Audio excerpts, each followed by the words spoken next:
Bonjour, bienvenue dans ce rendez-vous matinal du sport. Vous le savez, aujourd'hui, place au football européen. On va parler d'une information, ou plutôt un changement peut-être qui se fera dans le football européen, surtout en Ligue des Champions. On va essayer de le faire avec nos deux spécialistes, comme vous le savez, en chaque jeudi, vendredi, micro-présentation à San Diallo. Et à mes côtés, on a Mamadjan Baldé, de l'autre côté, Souaibou Diakité. Je vous le disais, on entame à peine un an après son lancement, le nouveau format de Ligue des Champions devrait déjà connaître un remaniement assez profond, notamment au niveau de la phase finale.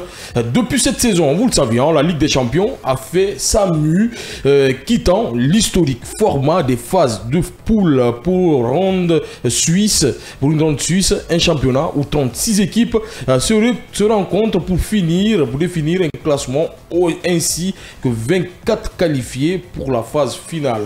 Alors, Arsenal, bien sûr, a demandé à l'UEFA de se pencher là-dessus parce qu'ils ont joué ces matchs à retour à l'extérieur, alors que les Gunners ont terminé à la 3e place de la ronde suisse avec 6 victoires, 1 nul et 1 défaite. Alors, 3 changements en sont mis sur la table. Peut-être si c'est adopté, on a la fin de la prolongation, sauf la finale. Il y a plus d'avantages pour le top 8. Et puis, on a fin des confrontations entre deux clubs de même pays avant les quarts de finale. D'autres changements qui s'ajoutent aux changements déjà de l'année passée. Alors, pour en parler avec Mamadjan Baldé, bonjour Mamadjan Baldé, de vous retrouver dans cette émission. Bonjour Hassan et bonjour à tous. Bonjour à Souaibou Diakité, heureux de vous retrouver aussi dans cette émission. Merci pour encore une fois me donner l'opportunité d'être là ce matin. À l'entame du moins de cette émission, est-ce que vous validez ces 3 critères-là? Oui, pour la plupart, mais d'abord il faut se dire que l'UEFA est en train de se dédire. La règle pour ce qui est des équipes qui ne s'affrontaient pas, des mêmes pays qui ne s'affrontaient pas avant les quarts de finale, ça existait. C'est cette année qu'ils ont voulu enlever. Dans ce nouveau format-là, malheureusement, ils ont trouvé que ce n'était pas la bonne option, donc ils se sont dédiés dans ce sens. Mais l'autre côté, le fait d'enlever carrément les prolongations avant la finale, ça aussi c'est une manière de dire on a ramené beaucoup de matchs, maintenant on va vous permettre d'avoir moins de temps de jeu dans les matchs qu'on a envoyés, parce qu'il suppose que les prolongations augmentent le nombre de matchs pour les joueurs et ça crée beaucoup de blessures, au lieu de diminuer carrément le nombre de matchs le nombre de matchs qui est énorme pour les joueurs. Ah, vous ne validez pas les 3? Non, si je les valide, mais je pars du principe que c'est des problèmes qui existaient avant. Ils se sont entêtés pour les ramener cette année et malheureusement ils ont trouvé que ça ne marchait pas parce qu'il y a beaucoup de critiques en termes de nombre de matchs. Maintenant, pour ce qui est de l'avantage que pourraient bénéficier les 8 premiers, disons c'est en forme, ils ont tiré les expériences de cette année. Des clubs comme le Barça par exemple, qui a joué son match retour à Dortmund, qui a été en quart de finale au retour, en demi-finale le retour aussi c'est à l'extérieur, donc si c'était à domicile, ça aurait été peut-être une autre histoire. Donc je trouve que ça c'est par contre c'est une bonne chose. Ça ramène encore de la compétitivité pour le début de tournoi, parce qu'il y a des clubs qui se diront de toutes les façons il y aura 24 qualifiés et il n'y aura pas une grande différence. Du fait de dire que les 8 premiers joueront les matchs retour en quart et en demi, les matchs retour à domicile, ça va ramener encore plus de compétitivité pour le premier tour de la Ligue des Champions. Ça par contre c'est très bien réfléchi. Il faut saluer cette décision parce que certains clubs, les grands en tout cas, peu importe le résultat engrangé en début de tournoi, vont se dire, comme c'est fait le cas de Paris cette année qui a fini 24e je crois, 24e du premier tour et qui a joué le match retour 16e. Alors le match retour des demi-finales à domicile face à une équipe qui a été 3e pour le premier tour. Je trouve que par contre ça c'est une bonne chose. C'est un peu l'expérience que l'UEFA a tirée de cette première édition de ce nouveau format de la Ligue des Champions. Alors vous le validez, la même question pour vous avant de rentrer dans le vif du sujet? C'est compliqué parce que je pourrais par exemple valider la règle de suppression des prolongations avant la finale. Je trouve que ça c'est important parce que on le voit souvent avec l'enchaînement des rencontres lors des prolongations. Le jeu est un petit peu haché, il n'y a pas assez de spectacles. Donc à quoi ça sert de venir chaque fois, enfin tenir. On ne voit pas du tout du spectacle quand il y a des prolongations. On l'a vu, hein. Même lorsque l'Inter Milan a pris l'avantage, le Barça avait du mal à revenir parce qu'il y avait tellement de fatigue. Le jeu n'était pas comme lors des 90 premières minutes. J'ai envie de dire maintenant, la règle d'avantager les clubs à domicile pour ceux qui finiront dans les 8 premières places. Je trouve que d'habitude, il y avait toujours la même chose, mais sauf que c'était décidé à travers les tirages. Maintenant, ils ont certainement compris l'avantage souvent de recevoir à domicile lors des matchs retour. Et pourquoi pas, il faut récompenser aussi l'effort, parce que ceux qui finiront dans les 8 premiers, ils auront quand même consenti beaucoup d'efforts. Donc, je trouve que ça, c'est une récompense. C'est pas aussi mal que ça. Mais la troisième règle, l'affrontement entre les équipes du même pays, c'est aussi une autre innovation. Peut-être que l'Atlético ne serait pas éliminé cette année. Non, c'est juste si la règle existait. Je pense que la précision, c'est pendant les barrages. Je pense bien, c'est pas pendant les phases de championnat régulier comme on connaît lorsque les 8 équipes s'affrontent. C'est lors des qualifications pour les barrages avant les 8e de finale, bien entendu. Je pense que ça aussi, c'est pas trop mal. On peut se poser la question, est-ce qu'il y a une justification sportive d'empêcher 2 équipes du même championnat de se rencontrer? Est-ce qu'il y a une justification sportive? Non. Si, peut-être qu'il y en a, mais c'est peut-être aussi juste pour pouvoir permettre... Mais quand même, le sport ne peut pas empêcher 2 équipes de se rencontrer. Je pense que si, par exemple, on l'a vu cette saison, quand Brest et le Paris Saint-Germain se sont affrontés, il n'y avait pas trop d'engouement. Les Brestois... C'est ça aussi la beauté du football. Ils disaient, oui, on joue la Ligue des Champions. L'Atlético Madrid qui rencontre le Real Madrid en match. Non, mais en phase d'élimination directe, ça peut se comprendre, mais pendant les phases de championnat, je pense que ils s'affrontent à chaque fois dans les championnats. C'est 2 fois en championnat déjà. Il y a des matchs de coupe, c'est possible qu'ils s'affrontent. Brest qui disait qu'on aurait aimé affronter une autre équipe, d'un autre pays, parce qu'on joue la Ligue des Champions pour affronter les équipes étrangères, pour pouvoir sortir parfois et recevoir ces équipes étrangères à domicile, jouer contre une équipe du même championnat. Je pense que surtout si c'est pas pendant les phases à élimination directe, c'est un petit peu non, ça aussi la beauté du football. Je crois que cette règle c'est un peu, vous savez, quand des 2 équipes d'un même pays s'affrontent, c'est carrément une équipe, disons un championnat qui perd un représentant, et les championnats peuvent se dire on aurait voulu que ça arrive un peu plus tard dans la compétition et non au début. Donc ce n'est pas total, ça ne sera pas totalement supprimé, c'est que ça ne sera possible qu'à partir des quarts de finale. Donc là, si une équipe se qualifie, elle part directement en demi-finale et puis en finale. Contrairement à cette année où le Real a affronté l'Atlético en 8e et Paris a affronté Brest en 8e, les 2 pays ont perdu très rapidement un représentant parce que c'était, disons, c'est obligatoire quand 2 équipes s'affrontent dans cette phase-là. Et ça suscite moins d'intérêt, contrairement peut-être pour le match du Real Atlético, oui, ça avait de l'intérêt, mais pour ce qui est du Paris-Brest, ça n'avait pas d'intérêt parce que c'est 2 équipes qui se connaissent. Paris a toujours l'habitude de battre Brest et ça n'avait pas autant d'intérêt. Si Brest avait affronté, c'est pas une autre équipe, ça aurait été... Manchester United peut bien jouer contre Manchester City, ce sont des matchs qui peuvent exploser. Oui, mais mettez-vous à la place des pays. Non, mais en termes d'indices, c'est-à-dire on s'est dit l'instance, par exemple la fédération espagnole va se dire quoi qu'il arrive, on va perdre un représentant et on va peut-être perdre même un indice, et elle peut se dire on aurait aimé que ça arrive plus tard. Pour moi, le fait de ramener ça à partir des quarts de finale, c'est bien, que ça aide tout le monde. Si un pays comme l'Angleterre, par exemple, qui va avoir, je crois, 6 représentants l'année prochaine, carrément, il y a 2 équipes, 2 confrontations 100% anglaises en 8e de finale, ça réduit les chances du pays d'aller jusqu'au bout. Donc, je crois que c'est bien. Alors, je rappelle aux auditeurs qu'ils peuvent nous appeler à partir de 8h30 pouvez réagir sur cette information. Est-ce que vous êtes d'accord ou pas est-ce que vous validez comme Mamadian Baldé et Souaib Diakité ces 3 changements peut-être qui vont intervenir dès la saison prochaine en Ligue des Champions? Alors, on va continuer avec vous, Souaibou. On va parler encore de ces pénaltys parce que là aussi, c'est notre sujet.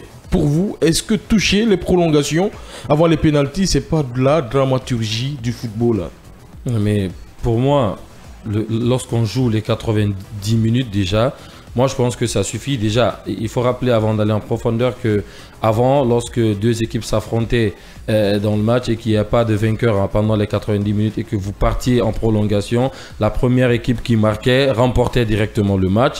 Sauf que parfois, ils ont trouvé que ça aussi, ça peut désavantager beaucoup d'équipes parce que sur une erreur, vous pouvez encaisser un but et que vous aviez la possibilité de revenir avant la fin. Mais quand vous encaissez, vous perdez le match. Finalement, on est parti sur les 30 minutes. Sauf que avec l'augmentation des matchs, je pense que ça part un petit peu à ternir à l'image des fins de rencontre. Les prolongations, ça ne permet pas aux joueurs de s'exprimer le mieux. Et souvent, on arrive même dans les séances de tirs au but où les joueurs sont complètement cuits. Ils n'arrivent pratiquement pas à bien tirer les pénaltys, à se concentrer. Moi, je suis quand même pour qu'il y ait la suppression. Moi, par contre, je ne sais pas prolongations. quelle position avoir par rapport à ça. Personnellement, moi, j'aime beaucoup les prolongations. C'est un peu un moment de terreur où quand tu encaisses, pour la plupart, tu perds le match et tout ça.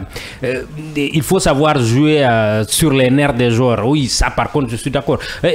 Mais pour ce qui est d'aller directement vers les tirs au but, je vois en Copa, je crois, en Copa jusqu'à présent, oui, en Copa, oui. C'est directement vers les tirs au but. Il n'y a pas de prolongation. Sauf en finale. Ouais. Disons, c'est l'ancien format qu'ils ont maintenu. Je ne suis pas un grand adepte de ce foot. Je préfère les prolongations, moi personnellement. Mais au vu de l'accumulation des rencontres, il y a beaucoup trop de matchs. En fin de saison, les grands clubs enregistrent beaucoup de blessés. Dans ce sens, je serais d'accord. Mais écoutez, cette règle aussi risque d'avantager les équipes qui défendent bec et ongle les résultats. Il y a des équipes qui ne cherchent que le nul et aller directement vers les tirs au but. Et une règle comme ça ne peut que renforcer cette vision du football. Mais est-ce que le monde du football est prêt à s'en passer des prolongations? Non, à voir ce que ça va donner parce que ça serait une c'est quand même des prolongations, première monsieur. expérience. On connaît le football comme ça. Oui, on adore. Ces prolongations-là, on adore ces Si tu prolongations. permets, on risque de voir des matchs retour, par exemple, si en première période, on finit à égalité, c'est-à-dire à l'aller c'est 1-1, au retour c'est 1-1. À partir de la seconde période, on va voir une équipe ou des équipes qui vont gérer pour aller directement vers les tirs au but parce qu'il n'y a pas de prolongation pour tuer le match avant les tirs au but. Pour moi, ça va tuer le jeu. Peut-être qu'on verra différemment les choses, mais pour les équipes qui chercheront bec et ongle à défendre les résultats, à aller vers les tirs au but, ça va les aider. Non, C'est une transition importante. Non, mais vers les tirs au but. on va trouver beaucoup de circonstances atténuantes, mais moi je vais donner un exemple lors du match en Ligue des Champions Real Madrid-Manchester City, quand le Real va chercher sa 15e Ligue des Champions, je crois ils éliminent 14e, pardon, ils éliminent City en demi-finale. Lors du match retour, on a vu le Real Madrid qui a défendu pendant presque 90 minutes, qui ne s'est pas procuré beaucoup d'occasions. Et on a vu en prolongation, Manchester City qui avait joué tout le match, n'arrivait plus à jouer. Malheureusement, le Real a tenu comme ça, ils sont allés en finale. Ça, c'est encore 2 grosses équipes. Finalement, on a vu combien ça peut entacher les rencontres, les prolongations, même si ils ont été des très grands joueurs. À un moment donné, ça joue.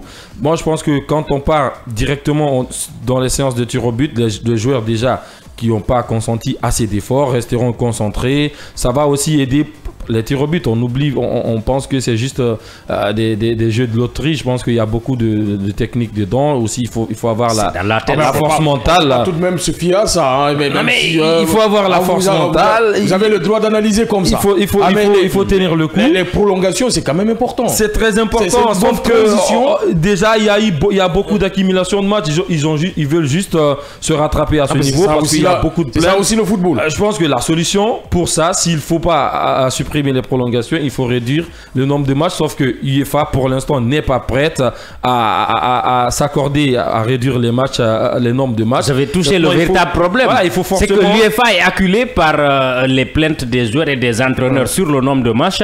L'UEFA, ne voulant pas du tout diminuer le nombre de matchs, il faut trouver une solution. Veut diminuer un peu la durée de certains matchs. Mais bon, si on compte le nombre de prolongations dans cette Ligue des Champions, c'est peut-être combien? C'est peut-être même pas plus de la moitié. Donc, c'est minime par rapport à ce à quoi on s'attend. Pour moi, dans l'esprit que moi j'ai du football, l'égalité, l'équité et tout ce qui s'ensuit, je voudrais qu'on laisse les prolongations. Je suis partant qu'on diminue les matchs, mais qu'on aille au bout pour ce qui est des prolongations. Et puis, Jean, toucher les prolongations, ça devient carrément basketball, hein, ça devient des playoffs. Oui, surtout que les équipes maintenant ont l'opportunité de faire 5 changements.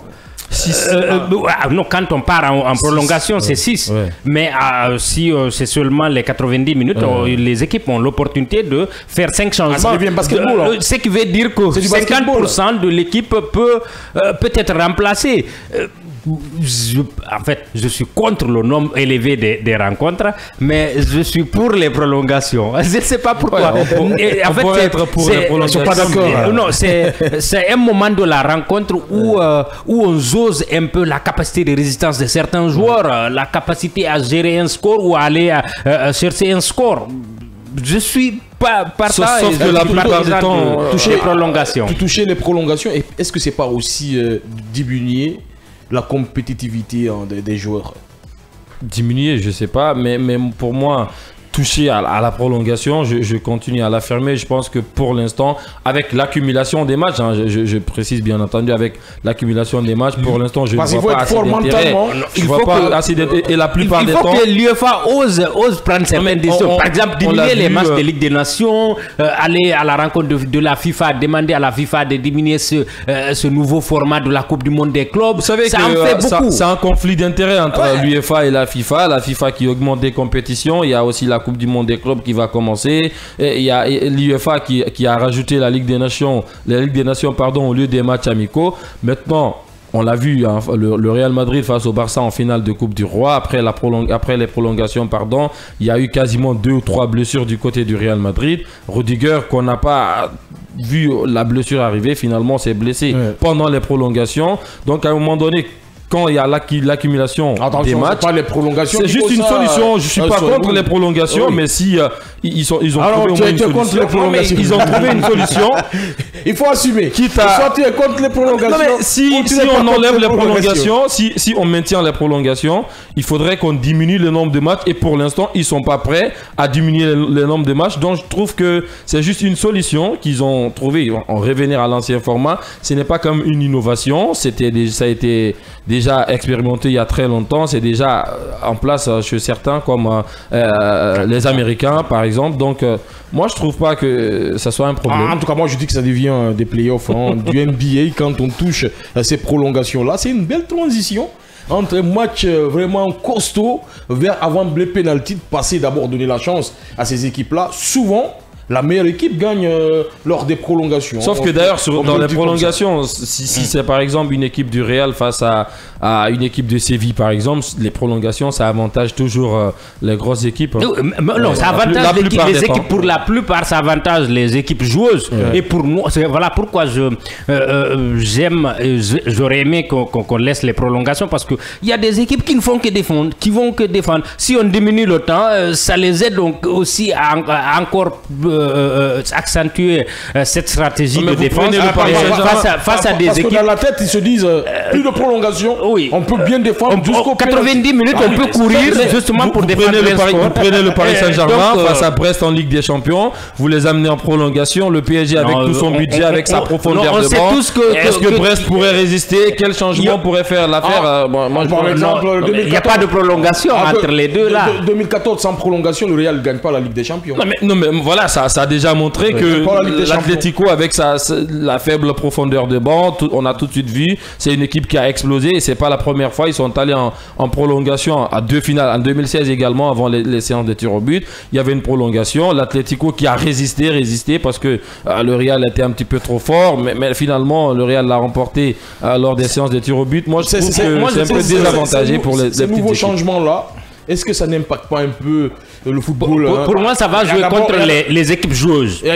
C'est le premier, disons, c'est l'inquiétude majeure que moi j'ai de ce changement-là. Ça va jouer contre les équipes joueuses qui font tout pour aller chercher un score, et ça va aider les équipes qui font tout pour défendre un score ou pour défendre seulement aller vers les tirs au but. Et en termes d'équité, est-ce que ça va aider le football? Je ne crois pas du tout. Est-ce que ça va aider aussi à réduire le nombre de minutes jouées par les joueurs? Ça non plus, je ne crois pas du tout. Et au lieu de s'attaquer au véritable problème, qui est la diminution des rencontres, au lieu des prolongations, je crois que les joueurs si on les demandait, ils militeraient pour la diminution des rencontres et non pour le fait d'enlever les prolongations ça arrive que peut-être sur une saison 2 ou 3 fois pour les équipes. Donc ça n'a pas autant d'incidence. Des changements, il y en a eu beaucoup dans le football depuis quelques années. Mais est-ce que ça favorise la beauté du football? Il y a eu d'abord l'arbitrage vidéo qui pénalise beaucoup le football, comme tu sais, le VAR, et qui est un peu compliqué des fois. Moi, je ne défends pas du tout. Voilà, justement, il y a aussi ces accumulations. Toi, tu es un confusionniste. La question, les accumulations de matchs, il y a aussi ces peut-être changements-là qui vont venir. Est-ce que ça favorise le football? Non, mais déjà, je trouve que le football a changé depuis très longtemps. C'est pas moi qui l'ai dit. Mbappé l'avait déjà annoncé. Mais sur d'autres aspects, financièrement, on part plus sur du business que sur le spectacle sur le terrain. Il y a beaucoup d'intronisation de nouvelles règles, ça ne finit pas. Il y a aussi la position de hors-jeu qui doit être revue peut-être d'une saison à l'autre. On ne sait pas quand est-ce que ça va venir. Moi, je trouve que tous ces changements-là partent un petit peu à ternir un petit peu l'image du football. On aurait aimé l'ancien football où il y avait beaucoup plus de spectacles, certes avec des erreurs, mais ça va avec parce que ce sont des humains. Mais avec l'intronisation de l'arbitrage vidéo, il y a également la goal line technologie qui est pour moi quand même important. Oui. Et avec la nouvelle technologie de position d'hors-jeu et le ballon qui signale les actions, c'est pas aussi mal que ça, sauf que ça va toujours. Les erreurs, il y aura toujours des erreurs parce que ce sont les humains. L'humain sera ce sont les humains qui les dirigent toujours. On a vu, il y a des communications parfois entre l'arbitre et celui dans le bus qui vont pas sur la même direction. Il y a toujours des décisions à prendre. Au final, on aura toujours recours à l'arbitre pour prendre des décisions finales. Donc pour moi, il va souvent entacher le jeu. Et sur ce coup-là, par exemple, avec la VAR qui joue beaucoup plus sur les temps. Pour moi, à vouloir maintenant diminuer avec les prolongations, il y a toujours du changement et je suis pas du tout pour en globalité, je suis pas du tout pour avec ces nombreux changements. Et puis l'article, il y en a qui disent le VAR, il y en a qui disent la VAR. Ça montre à quel point les gens ne sont pas d'accord. Voilà. ça explique tout. Clairement. Ça explique tout. Je crois que le problème, en fait, selon moi, je suis un partisan de cet outil. C'est l'applicabilité qui pose problème. De toutes les façons, il y a un instrument qui est là pour aider les arbitres, mais c'est les arbitres qui prennent les décisions. Pour ce qui est de la goal line technologie, c'est très simple. Il y a le signal quand ça rentre, il y a le signal et tout, c'est très simple. Mais ici, il faut que l'arbitre voit et qu'il interprète son interprétation peut-être en faveur ou en défaveur d'une équipe ou d'une autre. C'est un peu la complication, mais je trouve que c'est toujours mieux de se faire aider. Ça les aide à prendre moins de décisions contestables, même s'il y a toujours des décisions qui sont contestables. Moi, je trouve que l'instant est très important. Mais globalement, il y a beaucoup de changements. C'est aussi le monde qui est comme ça. Il faut essayer de voir des erreurs, essayer de les améliorer en prenant certaines décisions et en adaptant les textes. C'est ce qu'essaient de faire les instances de prise de décision au niveau du football. Ça ne réussit pas toujours. Et parfois même, c'est c'est du colmatage. Par exemple, ce nouveau format-là, on a commencé sans pour autant prendre cette édition. Sinon, ça aurait été bien de savoir que les 8 premiers devraient bénéficier d'un avantage dès le début. Mais c'est une expérimentation. Ils ont compris, oui, ça n'aidait pas ceux qui ont fourni beaucoup d'efforts. Et ensuite, pour ce qui est de ces prolongations, ça aussi, pour moi, c'est une manière de se rattraper par rapport à des décisions prises antérieurement, au vu de l'augmentation des rencontres, qui pour moi ne va pas aider du tout les joueurs, parce que quand vous avez une rencontre, qu'il y ait prolongation ou pas, vous préparez la rencontre de la même manière et vous débauchez la même énergie. Les prolongations, pour la plupart, les joueurs qui débauchent de l'énergie, ce sont les rentrants. Donc ça n'aura pas d'incidence. Peut-être que dans les années à venir, nous reviendrons avec les prolongations. Que ce nombre de matchs, ça augmente considérablement. Ça peut aller de 60 à 70 matchs par saison. C'est trop pour un joueur de football. C'est énorme, surtout que depuis pratiquement... Ça joue sur la qualité des rencontres. Depuis la fin de la pandémie de Covid, les joueurs n'ont quasiment plus, ne serait-ce que plus d'un mois de vacances. Non, ils ne se sont pas du tout reposés. Il y a toujours des compétitions qui sont créées de part et d'autre. L'année dernière, par exemple, ça a fini très tôt, sauf qu'après, les clubs, il y a aussi des rencontres de sélection, la demi-finale de la Ligue des Nations. D'ailleurs, cette saison... Il y a les zéros, il y a la Coupe du Monde, il y a la CAN. Au mois de juin, il y aura les demi-finales de la Ligue des Nations. Après, la Coupe du Monde des clubs. Après, il y aura la CAN en fin d'année qui va arriver pendant que la prochaine saison a démarré. La Coupe du Monde va venir juste après. Et voilà, il faut accélérer rapidement. Il y a tellement de rencontres maintenant. Alors, eux, et la CAN et tout ça, donc ça va être compliqué. Les joueurs, ils gagnent beaucoup. Je trouve que ça, c'est pas un argument qui est valable. Il faut aussi tenir compte de leur santé. C'est très important, même s'il y a beaucoup de joueurs. Alors, l'autre aspect, peut-être que ça va obliger aussi les clubs et les entraîneurs, parce qu'ils recrutent beaucoup de joueurs, à donner du temps de jeu à beaucoup de joueurs, faire des turnovers, choisir par exemple des rencontres. Sauf que ça n'aura pas la même qualité. Il y a le 11, peu importe ce que vous faites, vous n'aurez pas la même qualité en alignant le 11 et en alignant les remplaçants. Je trouve qu'il joue beaucoup et ça empiète sur la qualité et ça empiète même sur la préparation des rencontres et tout. Si dans un mois vous avez 7 rencontres, parfois 8 rencontres, vous ne pouvez pas les préparer de la même manière, vous ne pouvez pas afficher les mêmes performances et ça joue sur la qualité qu'on a aujourd'hui.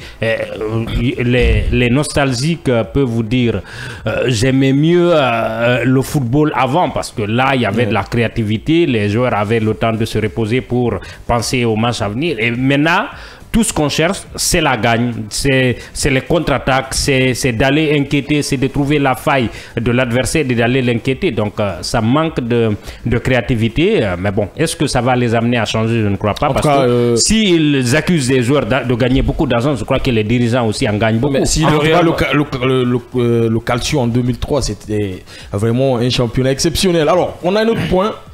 Plus d'avantages pour le top 8. Ça aussi, c'est important pour les clubs.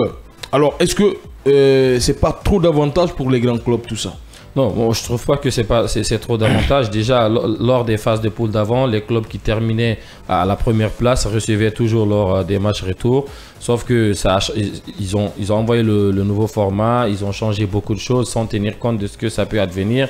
Maintenant, vous avez vu des clubs qui s'empressent pas parce qu'ils ont en tête que même si on ne termine pas dans les 8 premiers, on a la possibilité de se qualifier pendant les barrages. Ça s'est vu, le Paris Saint-Germain est en finale alors qu'ils n'ont pas terminé dans les 8 premiers. Ils ont quasiment réussi beaucoup de matchs à domicile lors des matchs retour, notamment face à Aston Villa, même s'ils ont été inquiétés, face à Arsenal dernièrement. C'est un avantage, certes, mais je pense que c'est logique et c'est normal. Non, pour la justice du football, je crois que c'est important. C'était important de ramener cette règle.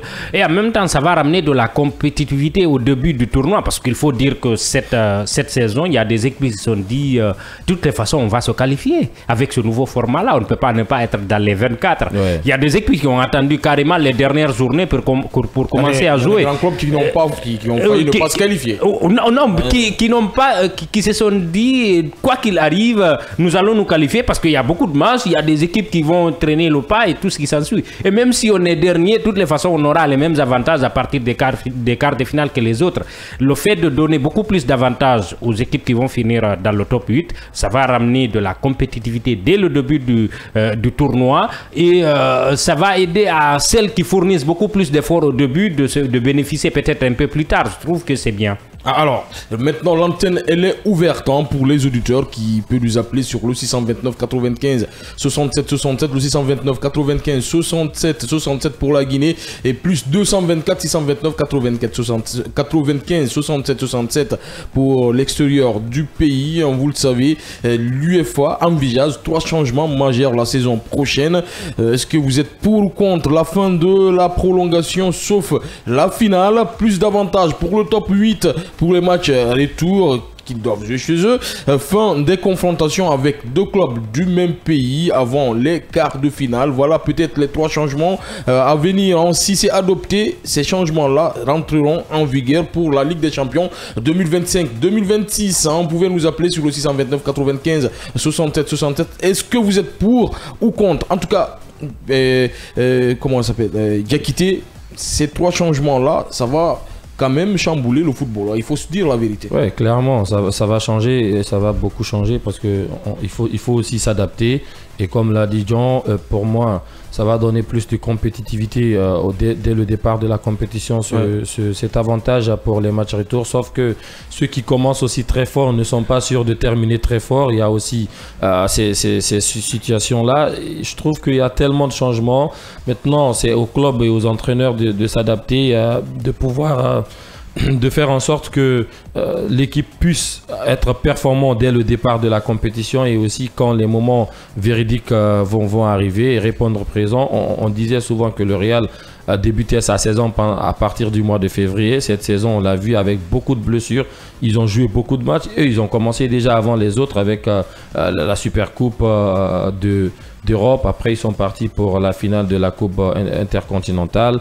Il y a eu beaucoup de matchs. C'est compliqué, ça va changer beaucoup de choses. Maintenant, c'est au club de s'y adapter. Ces changements, est-ce qu'ils vont pas faire mal aux petits clubs, on peut le dire comme ça, qui vont jouer cette Ligue des Champions là? Non, pas forcément. Je crois que ça ramène un peu d'équité par rapport à ceux qui fournissent un peu plus d'efforts et qu'à ceux qui ne le fournissent pas suffisamment. On sait tous que quand vous êtes au bas de l'échelon, il faut fournir 2 fois plus d'efforts que les premiers pour être à leur place. C'est normal. Mais bon, une fois que vous êtes à cette place aussi, vous bénéficiez des mêmes avantages. Et surtout, c'est toujours important pour moi de récompenser ceux qui fournissent encore plus d'efforts et ça aide, ça encourage même ceux qui sont en bas de fournir des efforts, de se dire oui, lorsqu'on sera à ce niveau, nous serons aussi traités de la même manière. C'est extrêmement important. Comme vous dites, il y a beaucoup de changements. Certains sont importants, certains sont bien mûris, mais par contre d'autres sont là juste pour tenter de répondre à une préoccupation qui n'est pas totalement satisfaite. Parce que pour ce qui est du nombre des matchs, il faudra y penser un jour. Ces changements, c'est le changement, c'est l'arrivée du nouveau format. Et moi, je trouve que c'est déjà bien. Il est costaud, ce nouveau format, c'est costaud, mais c'est déjà bien parce que l'ancien format, par exemple, lors des tirages au sort, on pouvait deviner carrément tout de suite les qualifiés dans des groupes. Sauf que cette fois, il y a beaucoup de suspense. On l'a vu lors de cette première édition, ce que ça a donné. Beaucoup de gros clubs qui ont été obligés de passer par les barrages. On a vu Manchester City, le Real Madrid, Paris Saint-Germain, beaucoup de clubs. C'est ce changement-là qui a envoyé tous ces autres changements. Donc, c'est à eux de trouver, en tout cas, encore une fois, la bonne formule pour pouvoir tenir le très bon spectacle. Parce qu'on joue au football pour donner du spectacle avant tout, même si le business est en train de prendre le dessus. Je trouve que, encore une fois, la saison prochaine, il y aura certainement d'autres remaniements parce que tant qu'ils n'auront pas trouvé de véritables solutions, ça ne va pas s'arrêter. Pour le Real, jouer les quarts de finale et demi-finale à la maison, c'est quand même costaud. Non, c'est avantage, ça les aide, mais bon, ça récompense aussi des efforts. Et on va prendre cet appel rapidement. Cet auditeur qui s'impatiente. Bonjour monsieur, vous vous appelez comment et vous nous appelez d'où? Bonjour, c'est Ousmane Kawia. Bonjour monsieur Ousmane depuis Taoué. Alors vous le savez, l'UEFA envisage 3 changements majeurs. La fin de la prolongation sauf la finale, plus d'avantages pour le top 8, fin des confrontations entre 2 clubs de même pays avant les quarts de finale. Qu'est-ce que vous pensez de ces possibles changements la saison prochaine dans la Ligue des Champions? Quand il fait ça, c'est pour... Moi je pense que c'est un peu bien. Vos convocations avec les 2 équipes, ceux qui jouent de même pays là, ça c'est pas bon. Il y a un avantage pour ça. Ok. Et pour les prolongations? Allez, carrément les prolongations pour... La prolongation là, c'est pas bon. Ça fatigue les joueurs. Vous accompagnez la Soaibou qui sourit, hein. Il est d'accord avec la suppression de la prolongation, sauf la finale. La prolongation, 120 minutes, après ça, tu joues le championnat, tu joues beaucoup de matchs. Les joueurs, ils sont fatigués. Tu ne vas pas mettre cette partie-là. Il y a beaucoup de joueurs blessés. Il y a beaucoup de compétitions. Ouais, ça c'est vrai. Ça c'est vrai. Alors, il y a beaucoup de compétitions et puis ça fatigue les joueurs. Et puis les joueurs actuellement et anciens joueurs, c'est pas les mêmes. Ouais, bien sûr, on peut protéger les joueurs actuellement, mais ils ne sont pas comme les autres joueurs. Merci beaucoup pour cet appel. On se reprend avec vous demain. Vous êtes un auditeur fidèle de cette émission. Alors, tiens, on part avec vous rapidement. Je disais, le Real Madrid, le Barça, ou tous les grands clubs jouent les matchs retour chez eux en quart, en demi. Ça peut aussi apporter beaucoup de choses. Hein. Ça a des avantages, on est d'accord, mais ça récompense aussi des efforts. Si toutefois ils finissent dans le top 8, sinon, si cette règle était applicable cette année... le Real n'a pas fini dans... le Real ne l'aurait pas bénéficié. Il y a le PSG aussi. Le PSG non plus, donc peut-être que ça aurait changé certaines choses. Mais ça récompense un travail fourni au début, donc, mais c'est un avantage conséquent. Moi, je ne trouve pas de mal à cela. Il faut récompenser ceux qui fournissent beaucoup plus sauf que d'efforts. rien n'a souri au Real Madrid cette saison. Ouais. Les matchs retour joués à domicile n'ont pas été avantagés sur le terrain parce que ça s'est pas vu. Ils ont perdu face à Arsenal. Ils se sont imposés certes face à l'Atlético dans les séances de tir au but. Donc, habituellement, avec l'ancien format d'ailleurs, c'était plus avantagé pour eux que ce nouveau, en tout cas cette saison. Ah, cette saison. Ouais. On ne sait pas la saison prochaine, c'est que ça peut en donner. Mais je trouve que même psychologiquement, pour ceux qui finissent dans le top 8 à partir de la saison prochaine, il faut se dire, de toutes les façons, on aura le match retour chez nous et quoi qu'il arrive, on va se qualifier. Et ça, psychologiquement, ça change quelque chose et c'est pas si mal que ça. Ah oui, Après, le PSG n'a pas fini top 8, Non, mais ils sont en finale. Hein. Il y a plus d'avantages de buts à l'extérieur. Je trouve que même si vous vous dites on est à domicile, certes avec le public, mais on a vu la confrontation Barcelone-Inter, c'était le même score à l'aller qu'au match retour lors des 90 minutes. Mais les prolongations à domicile avec le Barça, peut-être que ça aurait été une histoire différente. Non, mais après, quand même. pendant les prolongations, le Barça s'est procuré plus d'occasions que l'Inter. L'Inter a juste été plus comme pendant les 2 rencontres, voilà, c'est pas nouveau. Donc, 3 ans avant, ça change pas grand-chose. Partout au Barça, 0-0 et on voit l'Inter directement en finale. En ce moment, le but clairement, à l'extérieur comptait. Ouais. Et aujourd'hui, ça compte plus. Non, ça compte plus, mais bon, moi, peut-être que ça aurait été une histoire différente, on est d'accord. Mais le Barça jouant à domicile, maintenant à 2 minutes de la fin de la rencontre, peut-être aurait mieux défendu face à l'Inter à domicile. C'est pas, peut-être que ça aurait été. Mais en prolongation aussi, peut-être que le Barça aurait fait mieux avec le soutien du public. Ça n'excuse à rien, mais ça aurait apporté quelque chose. Mais bon, les 2 équipes ont fini dans le top 8. Hein. Comment l'UEFA va faire alors? La suppression de la prolongation, c'est un débat qui a pris presque la moitié de notre temps. C'est important, ces prolongations-là. Ouais. C'est une bonne transition, encore une fois, entre un match tendu vers les pénaltys, supprimer la prolongation, c'est quand même supprimer un peu le football, hein, je le dirais comme ça, parce que c'est super important ces prolongations-là. Ouais. Alors on s'arrête là parce qu'on n'a plus 2 minutes, on a 1 minute. 1 minute pour donner des cartons rapidement, monsieur. On commence par toi, Soaibou. Oh, ce matin, je vais donner un carton jaune à Liverpool. Ah, ok. Je pensais que c'est moi. Non, à Liverpool parce que déjà Trent Alexander-Arnold qui devrait aller au Real Madrid avant la Coupe du Monde des clubs. Liverpool qui demande une indemnité de transfert parce que son contrat devrait arriver à terme qu'à partir du 1er juin. Je crois bien. Et le Real Madrid... Pardon, à partir du 1er juillet, après la Coupe du Monde des clubs, et le Real Madrid aimerait l'avoir avant la Coupe du Monde des clubs.